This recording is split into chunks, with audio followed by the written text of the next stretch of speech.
Hello traders, welcome back to another video 1 crore rupees profit in 100 days challenge में। आज का है हमारा डे 62। आज का भी हमारा डिटेल वीडियो है क्योंकि एक बड़ा प्रॉफिट हुआ था, कल का भी एक हमारा अच्छा प्रॉफिट हुआ था।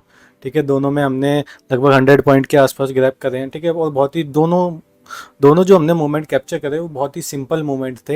इस वजह से वीडियो में आपको बताना बहुत ज़रूरी है कि सिर्फ ऐसा नहीं है कि सिर्फ आप बहुत सारी चीज़ें फॉलो करोगे, बहुत प्राइस एक्शन भी करोगे, इंडिकेटर भी करोगे, कैंडल, सारी चीज़ें मिक्सअप करके फॉलो करोगे, जब भी आपको बड़ी मूवमेंट मिलेगी। बड़ी मूवमेंट आपको बहुत बेसिक चीज़ में भी मिलेगी। ठीक है, बट आपको फॉलो करना पड़ेगा, देखना पड़ेगा, वेट करना पड़ेगा उसके बाद। ठीक है, तो आज की जो हमारी जो फर्स्ट ट्रेड दी थी, ठीक है, मैं फर्स्ट ट्रेड दिखा देता हूँ। जो फर्स्ट ट्रेड थी हमारी 43,800 में थी। यही ट्रेड मैंने आपके उसमें टेलीग्राम पे भी यही डाला था। ठीक है, लेवल उसमें मैंने उस टाइम पे 400 अबव डाला था मॉर्निंग के अकॉर्डिंग, बट जैसा वो उसके बाद उसमें जो ब्रेकडाउन मिला है, इस वजह से मैंने यहाँ पे एंट्री ली थी। ठीक है, तो सबसे पहले तो मैं आपको बता रहा हूँ सिंपल। मार्केट ओपन हुआ, एक रेंज काउंट करी मार्केट ने। ठीक है, एक रेंज के अंदर बाउंड हो गया। ठीक है, उस रेंज के बाद जैसे या तो हम उस रेंज का ब्रेकआउट यहाँ पे ले सकते थे इस कैंडल के बाद। ठीक है, लेकिन अगर एक ट्रेंड लाइन भी अच्छी बन रही है और उसमें भी हमें ब्रेकआउट मिल रहा है तो क्यों नहीं ली जाए उसमें। ठीक है, इसलिए हमने इस ट्रेंड लाइन के ब्रेकआउट पे लिया था, क्योंकि ट्रेंड लाइन ऑलरेडी 3 पॉइंट पे टच करके आ रखी थी। उसके बाद में यहाँ पे एक रिटेस्ट हुआ और यहाँ से एंट्री करी, तो मैंने इसी कैंडल पे, रनिंग कैंडल पे ही ट्रेड लिया था। और क्योंकि श्योर था तो मैंने अच्छी नॉर्मल एक अच्छी क्वांटिटी ली थी इसमें। ठीक है, और यहाँ पे मैंने एंट्री करी ये फर्स्ट सेकंड थर्ड कैंडल में, यहाँ कहीं मैंने फिर बुक किया। ठीक है, क्योंकि कभी भी ब्रेकआउट होता है या एक बड़ी मूवमेंट मिलती है, इस चीज़ का हमेशा ध्यान रखना। कभी भी ब्रेकआउट होगा, आपको मूवमेंट मिलेगी, तीसरे कैंडल के बाद प्रॉफिट बुकिंग जरूर होती है। ठीक है, तो कभी भी बड़ी से बड़ी आपको मूवमेंट मिल रही हो ना, तो तीसरी कैंडल के बाद तो आपको निकल जाना ही बेटर है। या तो तीसरी कैंडल में ही निकल जाओ, ठीक है, या तीसरी कैंडल के क्लोजिंग पे निकल जाओ, क्योंकि वो होता ही होता है। प्रॉफिट बुकिंग होगी, उसके बाद ऊपर जाएगा, उसमें फिर टाइम डिके आपकी जो मोमेंटम है ना, उसमें काफ़ी फर्क पड़ जाता है। तो ठीक मैंने भी ऐसे किया था। ठीक है, यहाँ पे मैंने एंट्री करके यहाँ कहीं पे एग्जिट किया था, और जो इसमें हमें प्रीमियम मिला है 380 पे हमने बाय किया था, और 492 के आसपास हमने इसको सेल किया।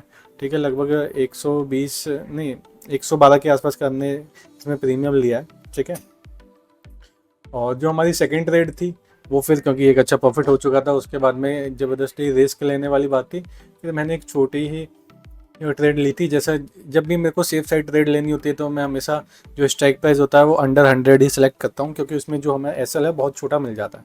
तो मैंने इस पॉइंट पे ली थी। ये जो कैंडल, रेड कैंडल जो प्रॉफिट बुकिंग की बनी थी, इसके ब्रेकआउट का मैंने वेट किया और इस कैंडल पे इस ट्रेड को एग्जीक्यूट किया था हमने। ठीक है, ये किया था 44,500 की सीई को 76 के आसपास लिया था हमने इसको। ठीक है, और 117 में इसमें इसको सेल करा। इसमें हमने ज़्यादा वेट नहीं करा। एक ये ग्रीन कैंडल बनी, उसके बाद में ये 2 रेड कैंडल बनी, उसके बाद में जब ये मोमेंटम मिला था ना, तो इस कैंडल पे हम इसमें निकल गए थे। अगर हम और रुकते, दोनों ट्रेड में अपनी यहाँ से यहाँ तक रुकते तो हो सकता है आज का जो हमारा टोटल प्रॉफिट है वो 20 लाख के आसपास हो जाता। ठीक है, बट पूरी की पूरी मूवमेंट तो कोई भी कैप्चर नहीं कर सकता। ठीक है, पूरी जो जितना भी प्रीमियम है वो कोई भी नहीं कैप्चर कर सकता, बट हमने अपने हिस्से का ले लिया। और उसके बाद में भी अगर हम ज़बरदस्ती ओवर ट्रेड करते रहेंगे तो जितना लिया है उतना सब चले जाता। ठीक है, सेकंड ट्रेड भी मैंने इसी बेसिस पे ली थी कि अगर मैं इसमें मैक्सिमम एसएल भी लूँगा तो लाख रुपए के आसपास का ही एसएल ले लूँगा, और उससे ज़्यादा नहीं लूँगा, क्योंकि मेरा ऑलरेडी इतना प्रॉफिट हो चुका था, तो मैं उसको तो रिस्क में डालूंगा नहीं। अब हमने 2 दिन लगातार एक अच्छा प्रॉफिट किया, ह्यूज प्रॉफिट करे हैं, तो हम ये है कि कल की ट्रेड में भी हम एक अच्छा रिस्क ले सकते हैं। इस चीज़ का ध्यान रखना। ठीक है, क्योंकि हमारे पास ऑलरेडी प्रॉफिट है। जितना प्रॉफिट हम वीक में करते थे या 2 वीक में करते थे, उतना हमने 2 दिन में कर लिया है। ठीक है, तो इस वजह से हम नेक्स्ट जो ट्रेड रहेंगे उसमें भी रिस्क अच्छा ले सकते हैं। बट रिस्क का मतलब ये नहीं कि कोई भी ट्रेड में एंट्री कर लेंगे। हमेशा जब भी हम ट्रेड में एंट्री करेंगे तो कोई ना कोई स्पेशल लॉजिक होगा ही होगा उसमें। ठीक है, तो वो लॉजिक आपको बताते रहेंगे और आपको अपडेट करते रहेंगे time to time. Thank you.